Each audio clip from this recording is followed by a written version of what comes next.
There are about 560 million ounces of silver, supposedly backing the iShares Silver Trust right now. At Friday's close of $84.40 an ounce, that's roughly $47 billion worth of metal sitting in vaults guarded by JPMorgan Chase. $47 billion, held in trust for millions of shareholders worldwide who bought SLV thinking they actually own silver. But here's the million-dollar question no one in mainstream finance wants you to ask. What if all those shareholders suddenly want their actual silver? Not the digital share, not the paper claim, not the cash equivalent, real, physical silver. What happens if tomorrow morning every single SLV holder demands their metal in hand?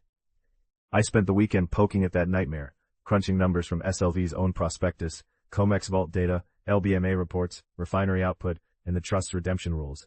Spoiler, it's not just impractical. It's mathematically impossible. The system simply cannot deliver what it promises. Not tomorrow, not next week, not next month.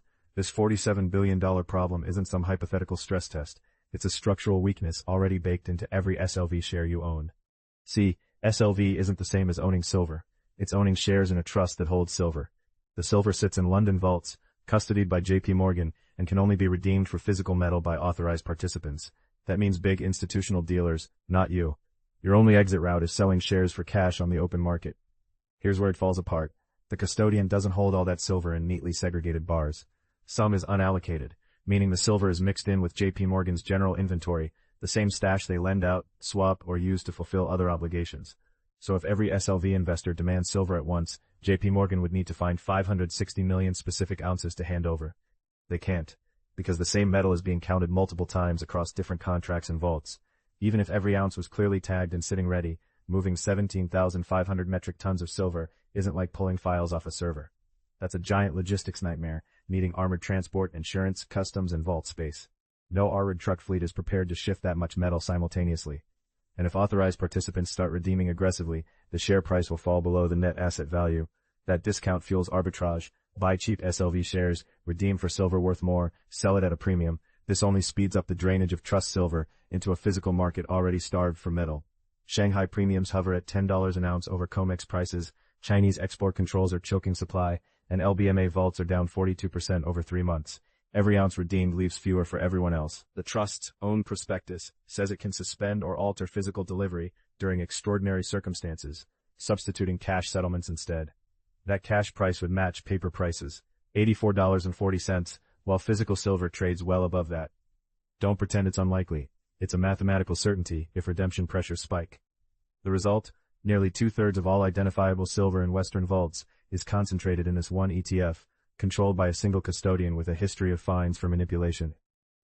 A run on SLV would ripple through the entire silver market infrastructure, draining vaults, destabilizing prices, and leaving average shareholders with promises instead of metal.